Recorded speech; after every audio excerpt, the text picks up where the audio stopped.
Hi everyone, Nigel Saunders here. Today I'll be working on my Serissa Fotida, or as they call it now, the Serissa japonica. My styling intent for this tree is to have it look like the African Acacia trees, those flat top trees that you associate with the African savanna. I have my Serissa down in the basement where it's cool. It's about 12 degrees Celsius. And I have a dedicated grow light above it, so it gets lots of light.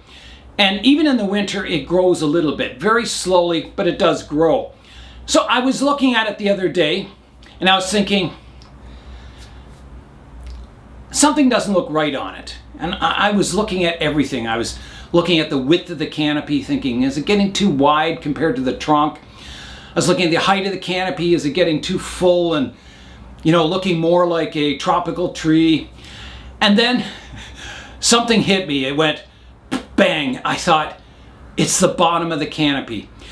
I need a curvature to the bottom of the canopy to kind of match the top. You don't want them the same, but you want that thin layer of foliage on the top of the tree.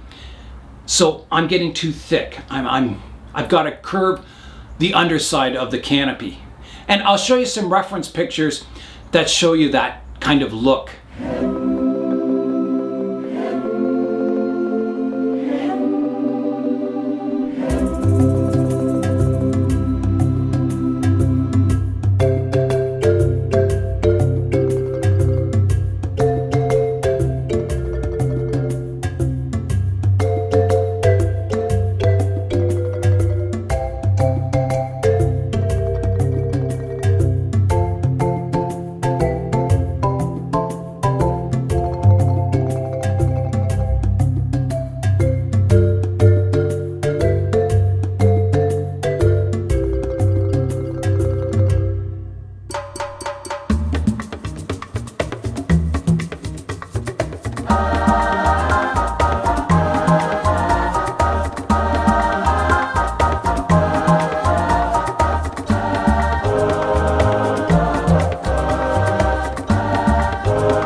Last year was the first year I kept the Serissa in the basement, and it seemed to do really well, especially in spring and all through the summer. It had lots of vigor. So I think, Serissas are a temperate tree. They do like a cool kind of rest period in the winter. They won't lose their leaves unless it's too dark or too cold. And mine kept its leaves all through last winter. And so far, it's doing well. As I said, it's even growing. I think that cool rest dormant period is really good for the tree. I think it also helps flower production. I think they need that rest period to build up, carbohydrates to get that flush of energy growth in spring and also to produce the flower buds. Long ago on my computer, I created a folder called Tree Reference. And within that tree reference folder, I have subfolders with all the different species of trees from all around the world. So whenever I find a photo of a cool tree, I download it and put it in the subfolder of the species of the tree. I have a folder for acacia trees, and there's probably over 1,000 pictures in it. So I was going through all these pictures, checking the reference pictures, and acacia trees can come in all kinds of different styles. There's ones that are absolutely flat across the top. There's ones with a slight curvature. There's triangular shaped canopies. There's wide ones. There's narrow trees. There's twisty trees. There's tall trees. Just like any tree in nature, it comes in all different kinds of styles. But this one, my Serissa here, I'm trying to style like a iconic vision that you think of when you think of the African savanna and the acacia trees that grow in it. So that sort of typical African Acacia. In the bonsai world, the Acacia style of bonsai is known as the Pierneef Style, and that's named after a South African painter who painted African landscapes and included a lot of trees in his paintings, acacias, baobabs, and other South African trees. I'll show you some Pierneef paintings now, and you'll see that Acacia style in the paintings. Now, some have the canopy quite rounded, some are quite a bit flatter, and you can find variation like that in nature. You get, ones with a flat top, a rounded top, triangular tops. The bottom of the canopy sometimes is flat, sometimes it's rounded. It all depends where the tree's growing and what conditions it's growing under.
My objective for today, I'm going to get the top of the tree flattened out a bit, and then I'm going to get that curvature underneath the canopy, and then the pads, instead of the pads being horizontal, I want to tilt the ones to the outside, so the outer pads will be on an angle,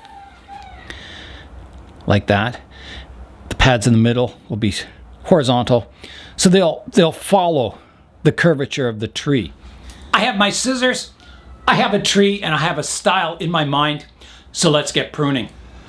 All right, here I go. This is a little scary for me because it's a fairly dramatic change for the tree. It is. I'm thinking I should start on the top. I was going to start on the underside, but I think I better bring the height down on the top, do some pruning up top, get all these long shoots reduced back, so I know, where my apex of the tree is, and then I can adjust my bottom contour to kind of match that. So I'll start right up top here, just pruning away the long shoots, trimming them back, doing directional pruning if I can. I'm not going to use the blue scissors today. It doesn't have enough. If the whole thing had grown, maybe I'd use the blue scissors and do a hedge prune, but it's just small shoots sticking up that I can prune off one at a time. And it's kind of nice doing this kind of pruning. It's very relaxing. Even though I'm a little apprehensive about the styling I'm going to be doing today. It'll either look really good or it won't work out so well. I don't know. I hope it works out well for me and the tree. Another question that might get asked, should I be pruning this while the tree is kind of dormant? And I think yes. Most trees, when they're dormant, you can prune them. And then when the temperature starts warming up and the light gets better, they push out all kinds of new growth. So I think it's a good time of the year to prune it. So I'm always checking my contour from the front. I don't want to be removing too much or too little. I'm always looking for back budding. If a shoot's getting too long, you can take it back to some back buds. You don't want your tree just continually growing every year, or you end up with this massive tree, which looks impressive, but it takes up a lot of space. And the idea of bonsai is to get the look of a massive tree in a small tree. At least that's my objective. Now I do have, you know, some fairly big trees in my collection now. I guess variety is the spice of life. I have some big trees, some small trees.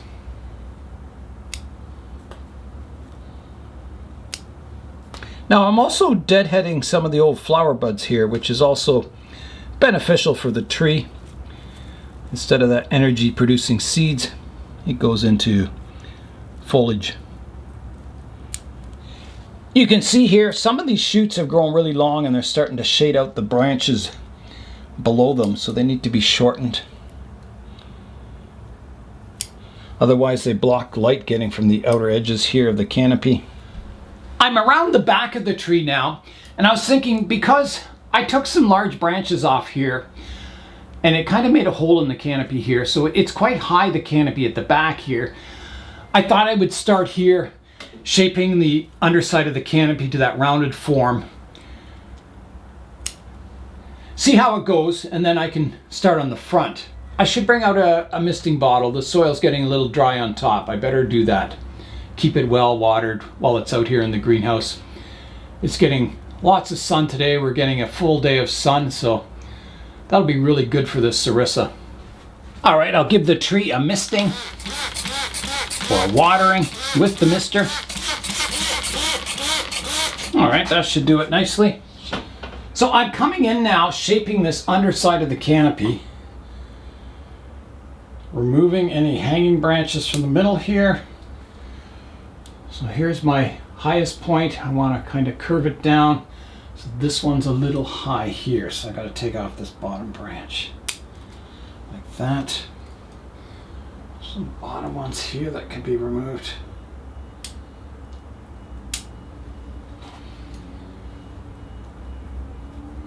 So that's sort of getting that contour now. It's still a little low here, but I don't want to take any more off that branch. It's not strong enough yet. So here's the shot of the front of the tree. So I have some hanging branches I can remove to get the canopy higher in the middle here, which is also going to make it, you know, skinnier when viewed from above. Oh. So I'll do what I can. I can't do everything at once, but I can do some.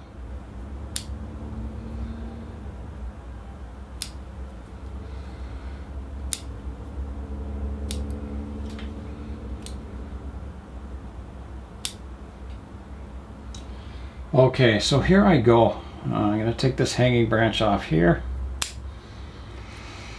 This is hard to do, but I think the tree will look quite nice in the end. And again, maybe I won't get everything the way I want it today, but it's a goal to work towards for the future. Well, it's definitely higher in the middle.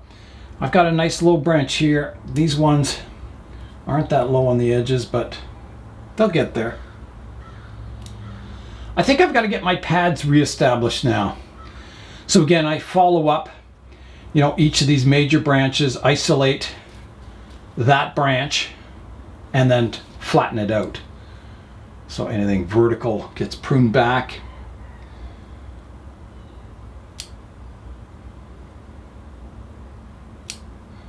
This is hard to do also. You have to kind of be fairly ruthless. Otherwise you don't get that flat kind of pad. And again, the ones in the middle will be flat, and then as I get to the outer edges, they'll angle to follow that upper contour of the tree. And you may not notice it all right away, but I'm hoping over the years that style emerges. So this pad I'm trying to get a bit more angled. The new growth on a Serissa comes out absolutely straight, so you need to prune it back to get, you know, movement to your branches. It's definitely a good species for clip and grow. Okay, so I'm kind of angling these pads here. This outer pad will be my most angled, so it'll be, you know, horizontal, angled more. I'm kind of hedge pruning here. I have to do it. It's so hard to prune the individual branches. I don't know, it's just a hard thing to do. Maybe to there.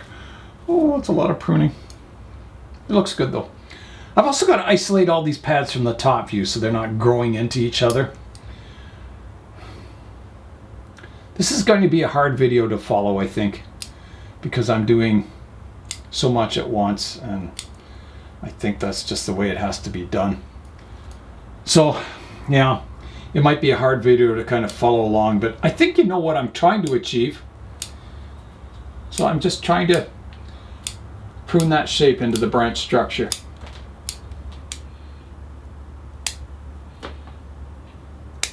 There we go. Yeah, some hard pruning. There's a look at the tree, so you can see some of the pads are getting a little more angled looking. Yeah, I think it'll take time to develop that style fully. But, you know, the first steps will be taken today, and I'll just continue on in the future years and try and really define that style, and I think it'll look really good. Here's an update to the pruning. So I'm getting the upper canopy shaped quite nicely. It's getting contoured. I've got to get more separation in my pads. It looks too full and tropical looking. I've got to get that a bit sparser, that canopy. So I'll work away at that. So as I'm working away, I'm doing structural pruning too. If there's branches kind of growing in towards the tree, I'm pruning them off. If there's areas that are getting too congested, I thin it out. So always, you know, looking for basic structure, improving it. So up at the apex here, it grows with the most vigor, so it gets denser here, and the outer edges are a little weaker. So you always have to balance it. So taking vigor out of the middle, keeping your vigor at your edges. So that's why I'm doing some thinning here in the middle. It's just getting too congested. I'm going to take a whole branch out here. So you can see I took a whole nicely ramified branch out to thin out the middle. So, you know, the pads in the middle kind of match the pads at the edges. I find the best method, just take one branch at a time. Follow it up from the base of the tree. Follow that branch up. Thin it, prune out the dead wood. Sure is nice when you get space to look down at the tree. You can see the trunk underneath. It's not just a massive foliage on top. It looks more miniature. So I think, you know, this kind of pruning, it takes a long time. I'll probably be at this for, you know, at least, I would guess, 2, maybe 3 hours. It's getting much thinner on top. I'll show you a view from the top looking down. Here we go, looking at the top. So hoping to get, you know, separation between all the branches. It's getting there. It's definitely thinned the canopy out a lot since I started today.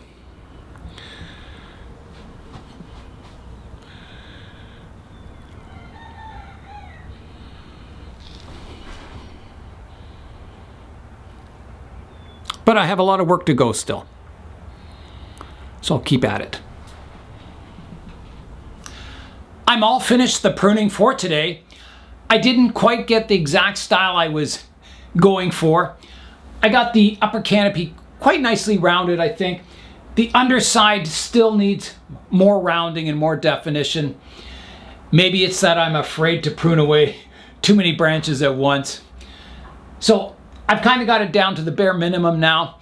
I'm going to let the tree grow and recover and just keep working towards that style in the future. I think it's good to have a goal in your mind of what you want the tree to look like someday, and just slowly go about achieving that goal with each pruning, kind of refining the tree to eventually get that style. I'll take you in now and have a tour of the tree. So from the top view, you can see how much lighter the canopy is. You can see down below once again.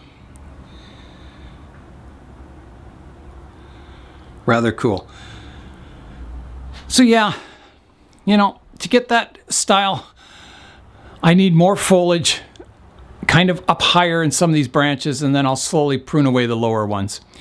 If you do it all at once, it gets a little risky. You could lose the branch possibly. So it's always better, you know, go slowly. Do it in stages, little by little. I'll leave the tree out here in the greenhouse today where it gets nice sunshine.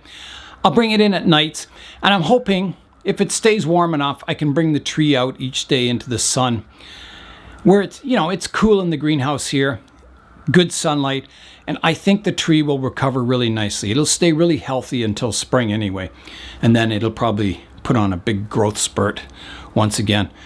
So there's lots of things I see on the tree that I can correct for the future. You know, getting the flow of my branches nicer, more shaping, more definition between pads. I think at the moment I'm still a little dense in the canopy. It looks a little tropical. I need to separate those layers more, but you know, I think for a winter pruning, it's good. It's got the it's a start anyway. I'm not done yet. Lots to go in this tree. I just want to talk about serissas. A lot of people try serissas and they don't have any luck with them. Serissas have really fine roots on them, and those roots can dry out very quickly if you let the soil go dry. On the other hand, if you keep the soil too wet, the roots aren't happy either. They'll just rot away. So whenever you have a tree with fine roots, you have to really be careful with the watering. That's why I like to keep it in an area of high humidity, because the soil doesn't dry out as quickly. You've got that time, you know, between waterings where the roots are happy. And part of the secret too is having a good fast draining soil. So even if you do really soak the soil, the roots aren't going to rot because there's all those air spaces in between the soil particles using the, you know, sifted soil. And it keeps them very happy. So you can water this tree very often, especially in summertime. I need to water this like maybe 4 times a day, quite often. Otherwise the soil does dry out. And I missed it a lot. I miss the tree, and I keep it in high humidity if I can. And that helps. That really helps keep your serissa alive. I think now keeping it dormant over winter or in the cool period is going to help a lot too health-wise. I used to have this in a forest, and all the smaller ones died over the winter. And I think that was just because the trees got exhausted. They kind of grew all summer, and then I'd bring them into the plant room for winter where it was warm and humid, and they would grow all winter, and I think it just exhausted the trees. So I think keeping them cool and dormant over the winter will hopefully be part of the success of this tree. I'm hoping it lives far into the future. Serissas do live a long time. So yeah, that's my strategy anyway.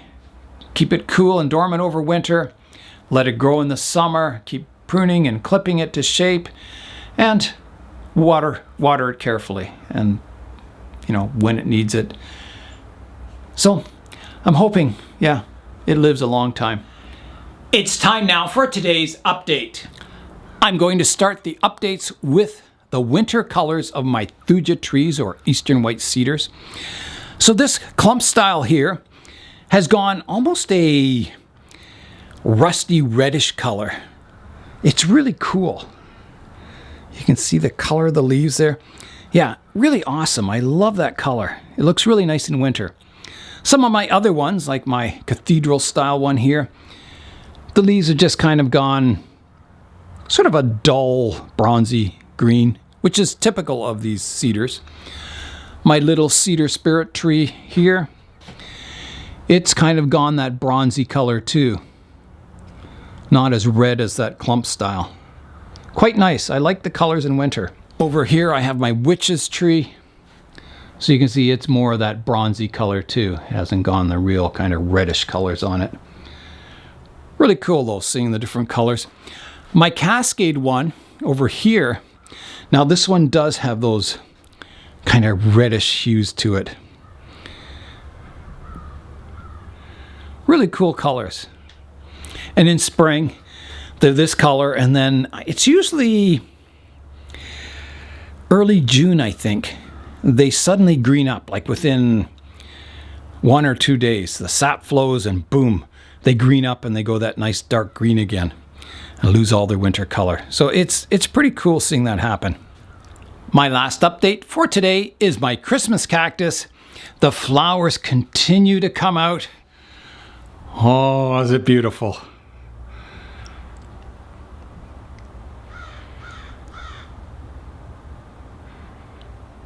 So the flowers are heavier on this one side, but on the other side, there's all kinds of flower buds forming.